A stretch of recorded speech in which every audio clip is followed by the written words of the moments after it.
Poducer. Yo, what's up, guys? We're at Soundhaven. This is Poducer, the podcast for producers, and today we're joined by Medicine Place. Sir, nice to see you. Thanks for having me, my man. Yeah, of course, dude. So we always start out with a fun little icebreaker question, which is, what was your first concert? My first concert I ever saw was in Miami, Beyoncé and Lemonade tour. Yeah, I had a friend out there. I was staying out there on the reservation in Miami, and I had a friend who was like, "Hey, I got these sweet tickets to go see Beyonce," and I was like, "I'm not doing anything else. Let's go check it out." And that was my first real big concert experience. I went to a little. I grew up going to a bunch of little reggae concerts and stuff, but a real actual concert, that was my first one. Word. Dude, you saw the Queen Bee. The Queen Bee, DJ Khaled.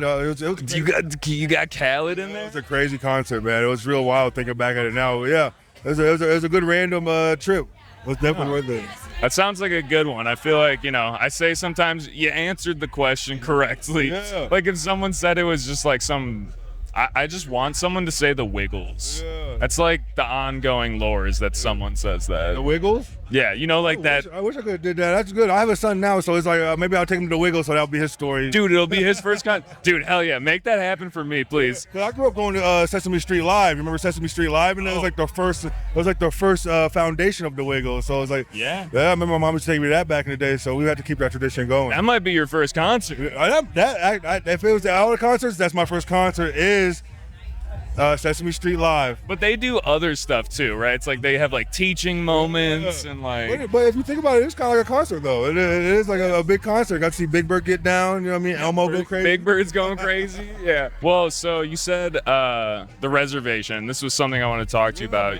You are native, and I wanted to ask you about the name Medicine Place and where that comes from. Yeah. So I was doing other music before for years, and right before COVID, I had gotten to this point where I was just like, I'm kind of like, this isn't like panning out to be really what I kind of want it to be. Like, it's not really my vibe. I'm just going to move on and do something else. And I was watching, I think it's like Pharmacilia, Hamilton's Pharmacilia or something. There's this part in there where he was talking to Native American, like an old elder, and he was like, when we took this hallucinogen, it took us to our medicine place. It just means like when we would, if you look at my stuff, I never say I say we on everything, and that's what it is. I make the music, and together we build the project. And when medicine place is like when we're in that mode, we're in the concert.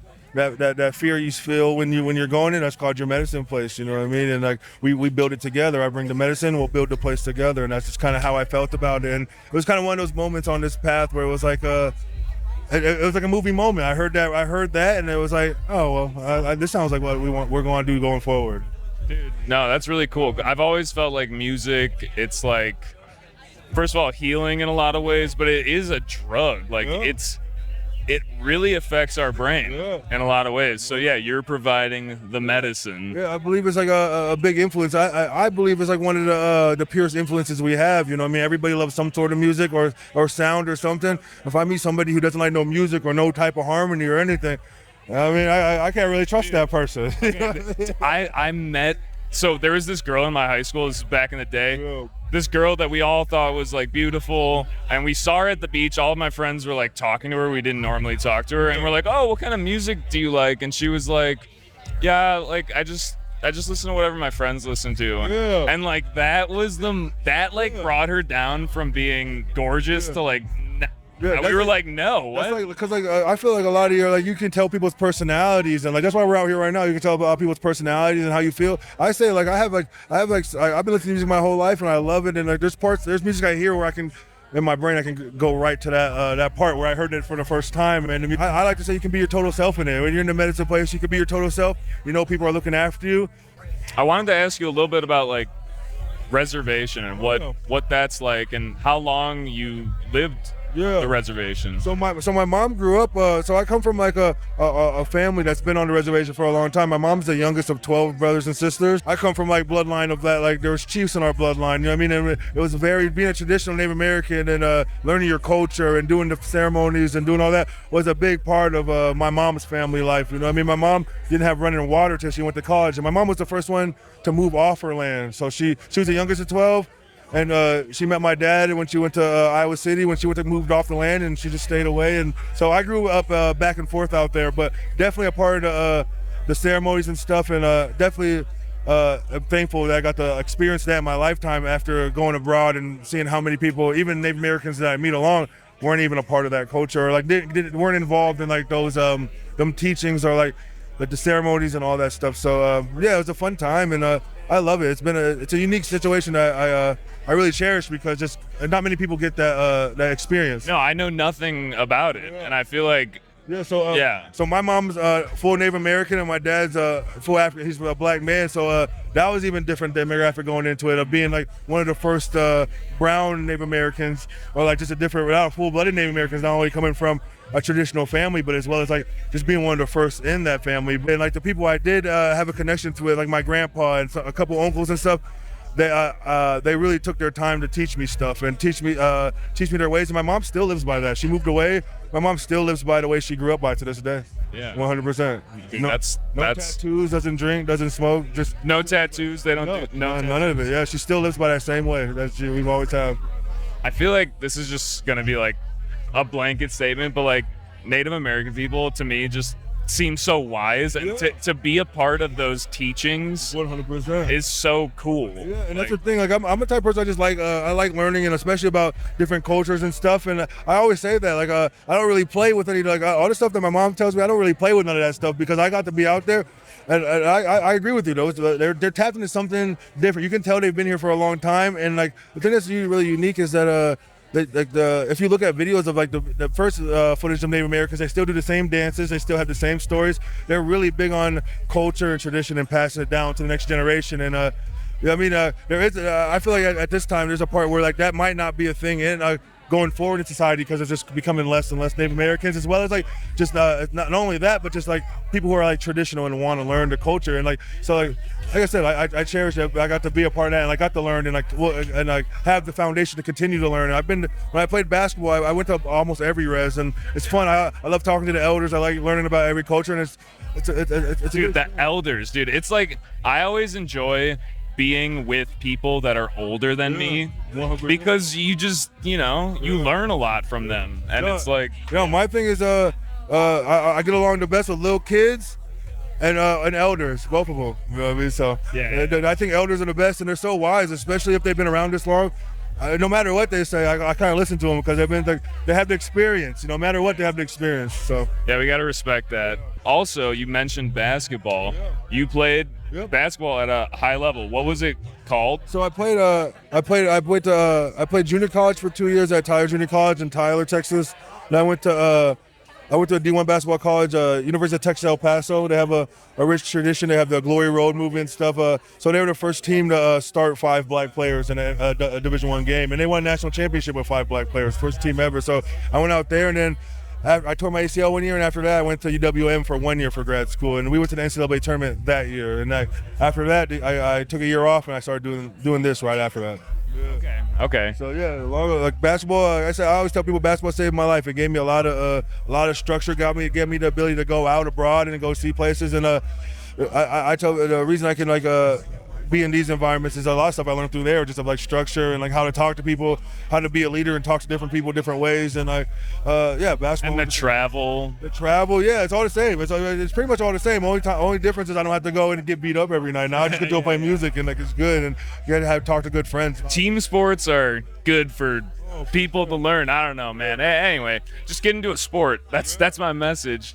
I wanted to also just say that I don't know if you can see this on camera, but my man's a big dude. Yeah. Like, it helps. It helps. I'm up there. I gotta meet Shaq. I have to be one of the biggest DJs in the game right now. I have to. Dude, it was the Shaq effect. Or like you were doing basketball and then you're like, I want to be a DJ. No, I'm just kidding. But like, so you were talking about how, you started doing this. Like, when you got into it, did you know a lot about music? Did you know a lot about DJing? No, so I always loved music.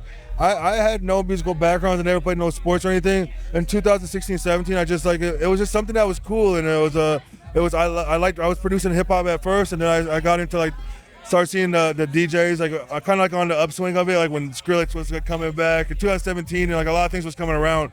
I just thought it was fun, and making the music was a skill. It was hard, and like I'm the type of person who gets if it's hard and I can't get it, I'm the one that's gonna keep trying to plug away at it. And music was the thing that I truly feel I'll do this for no matter what happens. None of this was ever planned, and I'm thankful for all of it. And yeah, I'm kind of just like since 2016, kind of just been like going at it in the dark, just letting things happen. And like I said, I'm very thankful and got very lucky. And it's a lot due to the music, like a little bit due to music, but it's mostly due to like having really good friends and having people that I can look up to, like a bunch of people in Chicago area, a bunch of people in Minneapolis area that I was able to ask questions to. And I was really geared in this scene through a lot of my friends and the people I looked up to, including a bunch of people here, you know what I mean? Shout out Snakeblood. Yeah. Snakeblood connected us, and he's so fucking wise and talks about just like... Happy birthday, Snakeblood. It's my birthday right now, and it's Snakeblood's birthday right now. No way. You guys have the same birthday? So crazy story. This is a good story. So I always knew about Snakeblood over the years. He's just a guy who's been around, and during COVID, in the middle of it, like during like when it was starting to pan out,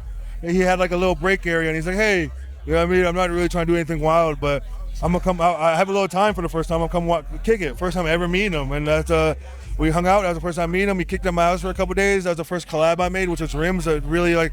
It was the first song that really made this project go a little bit, and we've been one of my favorite people. He's the one person who he'll hit me up randomly and tell me he loves me, tell me he's cared about me, and that's all I need sometimes. And Snakes goes into what we were talking about before. He's a big inspiration to me, and I look up to him a lot. You know what I mean? And he's always been one to have a conversation over the years. And dude, I agree. Before I came here, I was like, dude, are there going to be bugs out there? And he was like, look, this is what you got to do. This, and this. And I was like, thank you. I knew that you would know. He's a man. He's a guy, I listen to everything. So like I said, he's a gem in the scene, in the underground, especially in the bass scene, and like a very wise man. I love it. And I'm so proud of what he's doing now, and he's found what he likes to do, and he's killing it. He's doing his thing. He's the best. Yeah. We love you, Snakeblood. Let's wrap it up. It's kind of tight space in here, but I'm gonna be back, and we're gonna do it. It's popping in here. We got everybody's in here right now. We're in the most popping spot. We'll do the full length at some point when you come to Chicago, whatever. Yeah. Got introduction, but thank you for having me. Yeah, dude. Of course. I wanted to end with just like a fun wrap-up question, which is, we talked about your first concert, but what's like the game changer favorite concert that you went to that just impacted your life? So this game changer that changed my life, where I really fell in love with this, was when Delaney, my girl now, I went with her to Electric Forest, pretty much followed her to Electric Forest and met all my best friends there. And I don't know nothing now, but I really didn't know nothing there. And just like following my friends and going there and seeing all the acts, like Troy Board, and seeing Odessa for the first time, and seeing Ganja White Night before they got big, and like just experience that. Like the music was cool, but just the feeling at that time was the thing that really got me like, hey, this is something like that's pretty fun. And like not only because it would be fun to just do, but also it's just fun for the soul. I like to be around these people, you know what I mean? Dude, the Forest, I went to my first Forest, like the last one, and as they say, the forest provides. That's my first festival ever, and so I met my girl there. I met my best friend, who's my son's godfather now. Met a lot of people there that I say it was meant to be. It was something I would have never done, but I just met the right combination of people where I was like, let's just go check it out one time, and it changed my life. It definitely did change my life, for sure. That's awesome, dude. I'm very happy for you that you had that experience. But yeah, let's wrap this guy up. If you guys made it this far, thank you for listening, and we'll catch you next time. Oh, peace, man. Peace. Yo, thanks, bro. Oh yeah, I think people walking through is kind of cool. Yo, what's up, guys? This is your host, Jerry. Thanks for tuning in. If you enjoyed the episode, don't forget to like and subscribe. If there's someone you'd like to see on the show, leave a comment below. And if you're listening on a podcast platform, we'd appreciate it if you leave a review and hit that 5-star rating. Thank you for your support, and we'll catch you on the next one.